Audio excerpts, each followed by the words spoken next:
This is Texans TV. Texans Extra Points is sponsored by BHP and by Reliant, the official energy provider of the Houston Texans, and by your Houston area Ford dealers. Ford is the best in Texas. We are ready to rock at NRG Stadium. Watt gets him down this time. JJ with the sack. Rock and roll. Touchdown, Deshaun Watson.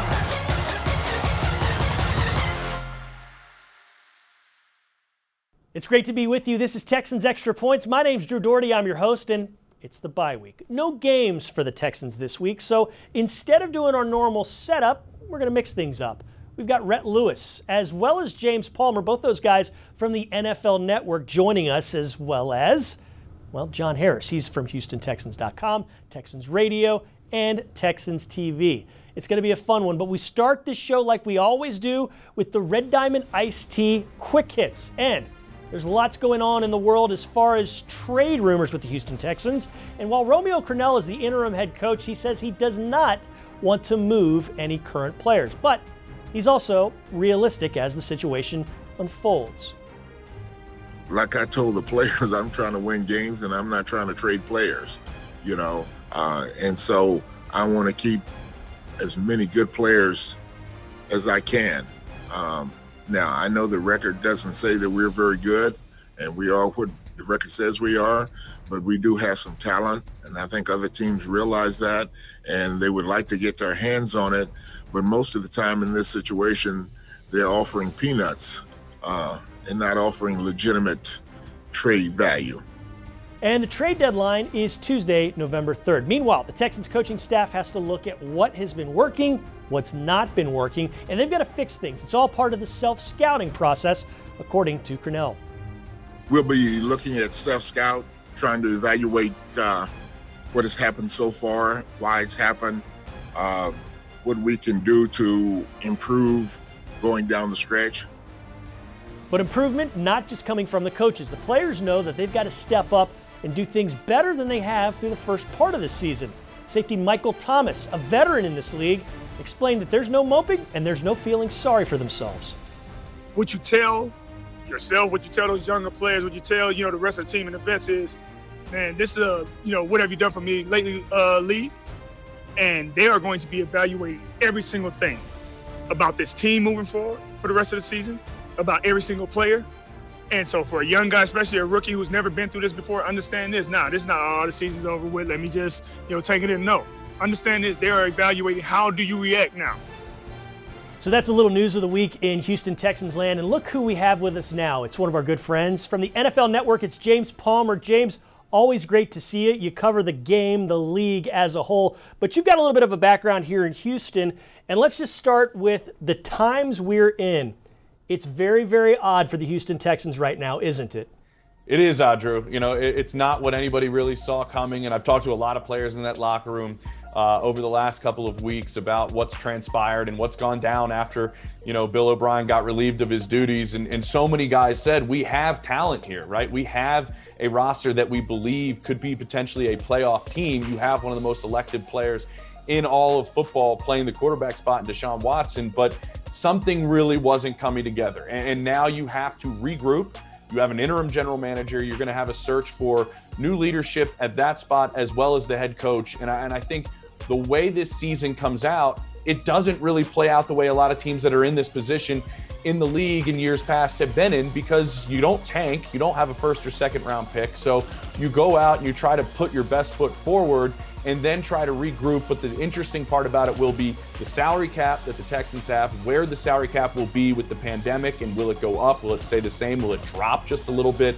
A general manager coming in to this organization is going to have a lot on their plate they have to figure out once they get the gig. They certainly are, whoever does come in and has that task in front of them. But you can call it a rebuild of sorts if it does go down, but it's not like a rebuild that many Houstonians are familiar with what the Astros went through about 5, 6, 7 years ago, because you do have a Deshaun Watson. You do have a Laramie Tunsil at left tackle. You do have other pieces on offense. But just those two names alone, Watson and Tunsil, that's kind of like having a pair of starting pitchers who are aces, as well as some solid guys up the middle at shortstop and second. And not to make this a baseball analogy, but there are very, very attractive pieces to this franchise if and when someone comes in to take over, isn't there? You're exactly right. And there is one thing that Bill O'Brien preached, and I agree, and a lot of people around the league agree with this. There's three major positions you try to build your team around because they're very difficult to get. It's cornerbacks, it's tackles, and it's the quarterback spot. They have, I think, you mentioned Tunsil, I think they have both their tackles lined up with Titus Howard on the other side and now starting to get his feet under him and playing better. You have your left and right tackle locked up for the foreseeable future, as well as your quarterback. That's alluring to any offensive mind. What the general manager and the rest of the organization now needs to find is who comes in and gets the most out of that quarterback. And then the rest of the pieces, that's going to be really the biggest issue with the general manager coming in. With the lack of picks and where you are financially, you're going to have to make some moves to try to find talent and be creative. But you do have the number one thing everybody wants in the NFL, and that's a quarterback. And I think the guy you go and bring in needs to get even more out of Deshaun Watson, because I really do think, if I talk to people around the league, he's just scratching the surface, which is scary. I mean, the numbers he puts up and the way he plays the game, people just think he's still just getting started. He's still also extremely young, and that's the other part we don't understand. So I do think there is that piece that is kind of like a gem to any head coach who wants to come in. Now the general manager, I think, has a more difficult spot, honestly, than the head coach coming in because he has the quarterback locked in. Yeah, and you bring up that scariness aspect. He's already gone to 2 Pro Bowls, but you're right. He's just scratching that surface. He's been excellent this season on offense. The defense, and I'm not breaking any stories here, and I'm not talking out of school. They've said it themselves. The defense hasn't been what it should be, what it can be. Let's think about the rest of the way just within this season. They've gone through their murderer's row of opponents. They've seen the defending champs. They've seen the team that won 14 games last year in the Baltimore Ravens, and so on and so on and so on. They've played a tough part of their schedule. And yes, there are still tough parts of the schedule to go, but it eases up a little bit down the stretch, and the Texans could still do a little damage and kind of move out of that, lower tier of teams, can't they? Oh, they really can. I mean, if you talk to any coach on this staff and you gave them truth serum and said what was going through your mind when you got this schedule, when it came out in the offseason, there's going to be some guys in that room that would have said, there's a chance we could start 0-4. I mean, that is really what the Texans had to go through. And you look at what they also had to go through with changing the play caller on offense, changing the play caller on defense. You have all these new pieces around Deshaun Watson. The one thing Bill O'Brien was pleading for was time and patience. He didn't get it. Now we're getting a chance to get some time with this team, though, as a whole, because you are starting to see at the beginning of the season, Brandon Cooks really wasn't himself. Will Fuller really wasn't himself. Now you're seeing them healthy and what can happen around Deshaun Watson, that they're getting some time together. There was a lot thrown together and a lot of changes that had to happen with very difficult opponents in the beginning of the season. It was almost a perfect storm of issues you had to deal with and fight through at the beginning of the year. I think we're seeing with that game in Tennessee, one that I was at and ready to talk to Deshaun Watson afterwards, because I really, we thought that we were going to get the W there in Houston. That's starting now to come together. It just needed some time, and I think they can definitely pull out some wins down the stretch. And if they do it, Texans fans shouldn't be upset, because you're not ruining your draft stock by any means. You're just trying to go into next year with a little bit better footing than you would have if you're going to lose, say, Drew, when I was down there with you, 14 straight. James, such an odd set of circumstances, and you're just the perfect guy to talk to. We're gonna hit you up again and get you on here in the months to come, but you stay safe. Thanks so much for the time. And before we go to break, we're going to hit a Texans Illustrator with John Harris. He's going X's and O's on us. Ooh. Check this out. Welcome to Texans Illustrator, presented by BMW. I'm your host, John Harris, and I know you guys have heard me say this. Use the short passing game as an extension of the run game. If your run game isn't always working, you can use that short passing game and get kind of the same result. And the Texans did that against the Packers coming out of their own end zone. So let's go to the Surface powered by Microsoft. You'll see here that the Texans have 3 wide receivers with running back. There's David Johnson, and one of the tight ends, Darren Fells. Deshaun's back here and empty, so unless David goes back in the backfield, this is going to be a pass of some sort. But what the Packers do is they counter it with dime, and they want to take away any of the deeper shots that the Texans may take out of the end zone. So they're going to take away that deep stuff. What the Texans do by design here, which I think is awesome, is they take Randall Cobb right here, and they essentially isolate him on that linebacker right there. These guys are pretty much going to run everybody off and make Randall and that guy essentially go one-on-one. So yes, it's a zone defense, and it's kind of a matchup, but in this play scheme the Texans have, it's essentially a one-on-one matchup. And in that case, I'll take Randall Cobb every single day. And you'll see how Randall sets up number 51, the rookie, Chris Barnes, to get open. So you see all of this right out here. None of that matters at all. This is what we wanted. That's what Tim Kelly wanted. That's what he got. And this essentially turns into a one-on-one route, and this is such a good route by Randall. You'll see him come out and run the stick, and he'll stop, and he's trying to draw Barnes. But with this good protection here, Deshaun's got time to let this develop, and you'll see Randall hesitate, get Barnes, and then go to the open spot, and Deshaun finds him. And this is just so beautiful. This is so beautiful. This is just a run play. Just a long toss run play. Randall runs a tremendous route, gets open, a little shake there, and now look at that. That's up the field, and you're out of your own end zone. That was a run play disguised as a pass play, basically. The Texans have learned to do that, and Randall Cobb, with his routes inside, allow the Texans to be able to do that.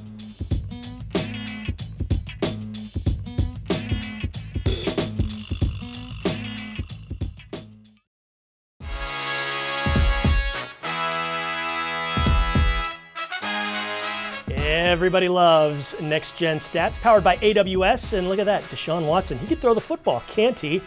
Near the top of the leaderboard in passing yards. And near the top of the leaderboard, and guys we like to talk football with, is Rhett Lewis of the NFL Network. Rhett, it's great to see you. I love the arm pump, and you know you're in COVID when you got a fancy microphone like that, and you're in a rocking chair, and we're doing this interview. How you been, my friend? I'm good, man. I feel like ever since we had our second child, I've been in like just this, anytime I'm just standing, I'm like permanently rocking something. Oh yeah. Even if the child is not in my hands, you know what I mean. I know what you mean, yeah. So, no, man, it's great. It's great to be with you guys. I love talking Texans. Yeah, that rocking thing, we'll get into football in just a second, but you've also developed weird new muscles in places you didn't know you had muscles. So true. And you're a muscular guy.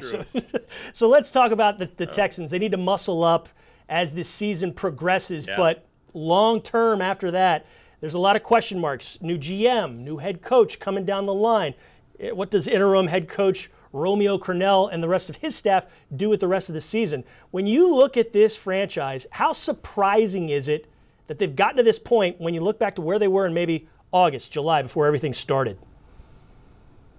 Well, I'll even go back a couple of years ago, just, being a perennial AFC South, not just contender, but champion, back-to-back AFC South championships. You're making inroads in the playoffs. You're winning playoff games. And then all of a sudden, you have realized that we've got a shot coming into this season, coming into last season. This is our window to go and make that push to get over the hump in the playoffs, to find yourself in an AFC championship game or perhaps even further. And so you go out and you make the big moves, right? You go get a Laramie Tunsil. It's a unique situation, and to answer your question, it's really surprising considering, where things were, how things were put together for this season, and now where that leaves them moving forward. No doubt. And you mentioned some of those pieces that are going to be in place for the new guy in charge at head coach. And speaking from like a broad sports-wise look at things, a lot of times you see the pendulum swing back and forth. When it was once a player's coach, the next guy comes in and he's a strict disciplinarian, and then it swings back to the...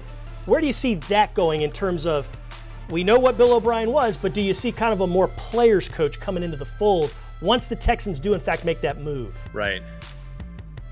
I don't know that it'll necessarily be about philosophy with the players. I wonder if it's more, okay, we've got an elite quarterback that we have paid to be our franchise quarterback for the long haul. I think you could even look at a defensive-minded head coach if that's the way they want to go. A guy like Robert Saleh is going to be a really popular name out of San Francisco, who's done wonders with a really talented defense. You look at a year ago, and now this year, still playing really well in the face of a ton of adversity and a ton of key players going down with injury. So I don't know that it's necessarily about philosophy with the players. I feel like it'll end up being more so philosophy on the field and where they feel like they need to make the biggest type of improvement or change moving forward. All right, Robert Saleh, by the way, has a Texans connection, and you got a Texans connection too, Rhett. Your sister works here in the building. Yes. Morgan does a fantastic job as our players interact with the community. Hey, next time the Texans are out in LA, hope we see you again on the sidelines. We've seen that in the past at the Rams games and the Chargers games. Hope you're doing well, Rhett. We really appreciate the time. And before we leave, don't answer this one. I know you know this, but we've got some Texans trivia. J.J. Watt just recorded his 500th career tackle. There are 4 other Texans who've done that as well in the franchise history. Can you name 2 of them? We'll have that answer later on at Texans Extra Points. Don't go away.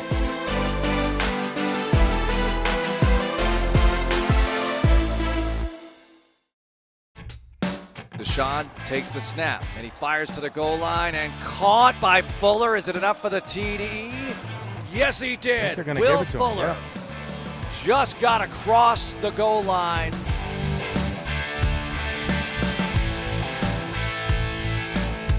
That was last Sunday, and Will Fuller, Deshaun Watson, been a fantastic combination over the last couple seasons, and so have you and I, John Harris of Texans Radio. It's good to talk with you as always. And let's start with Deshaun Watson.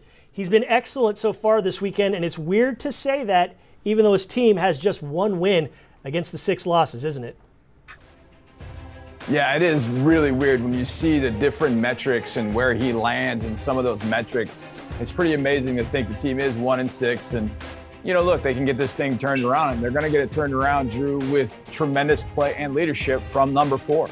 Is he better this season simply because he's already a great player that's just getting more time and experience in the system, in the league, or is there something else on top of that that's kind of pushing him a little bit higher?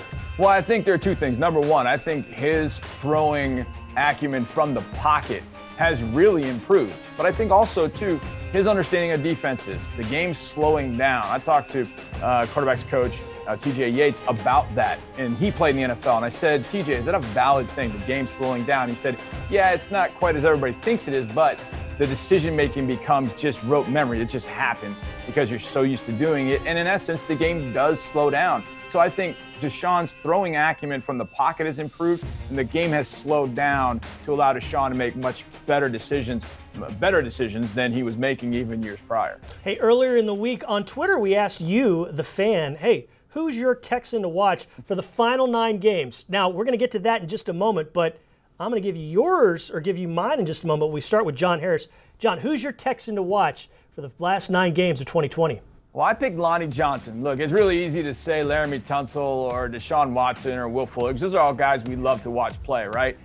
But Lonnie Johnson, to me, made the transition to safety, is making the transition to safety, and there's so much for him to continue to learn to be a great safety in this league. I think he can be a great safety. He's got everything you look for in a safety, and I think Lonnie Johnson, for me, is going to be a guy that in his second year, watching him over these last 9 games, these are big for Lonnie, and whether he can lock down a starting spot as you move on into 2021. But even before that, what kind of great play can he boost this secondary with these last 9 games playing safety? You know, and in many ways, John, this is kind of the perfect situation for all of that for Lonnie Johnson as he kind of grows into this position. I'm going to stay at the safety spot as well, and I'm going to go with one of the leaders on defense in Justin Reed. Keep doing what you're doing, Justin Reed. Maybe raise it a little bit more, get some turnovers, and be somebody that Lonnie Johnson can lean on, because we know Justin Reed is somebody that anybody can lean on, but Lonnie Johnson definitely going to need to pick his brain, Justin Reed's, quite a bit, quite often as this 2020 season unfolds. All right, we asked you who's your Texan to watch for the final 9, and you told us, and it is Terrell Adams, and that's an excellent choice, fans, because no Benardrick McKinney means Adams is going to get plenty of opportunities to get after the ball carrier and lead this defense. And he's done a solid job so far. Been in double digits in tackles for a couple of games. So Terrell Adams, somebody to watch as we get closer and closer to play resuming a week from Sunday against the Jacksonville Jaguars. John, always good talking with you. Thanks so much for the time. See you again very soon. We'll be back with more Texans Extra Points in just a moment.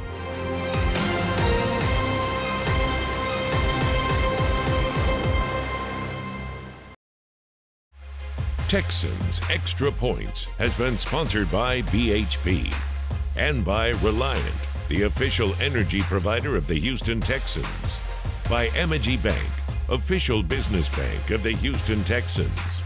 And by Jameson. Tailgate like a Texan with Jameson Irish Whiskey.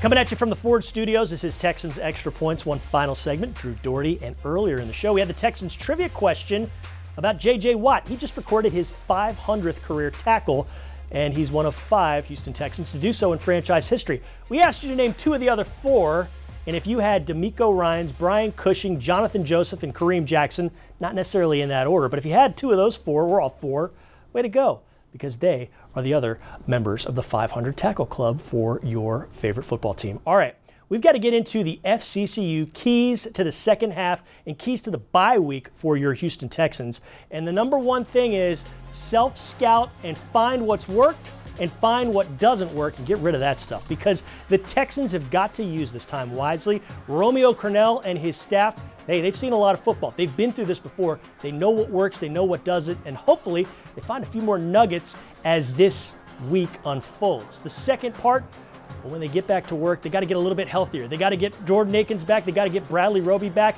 and they've got to get going off to the races, because you got to get back to 500, and I've said get a whole lot of times, but that all happens one step at a time. You got to go 1-0 the next week, and the Texans are going to look to do that next Sunday against the Jacksonville Jaguars. We're going to have another show before that game. We're going to preview that matchup, and it's going to be a lot of fun. It'll be on the same place, same channel, at the same time, and we can't wait to see you again. We really appreciate you watching. We thank James Palmer, we thank Brett Lewis, we thank John Harris, as well as the guy who put all this together. We call him Geppetto because he manages the puppets. It's the great Tyler Marcotte. Until then, you take care, and we'll see you again. Go Texans.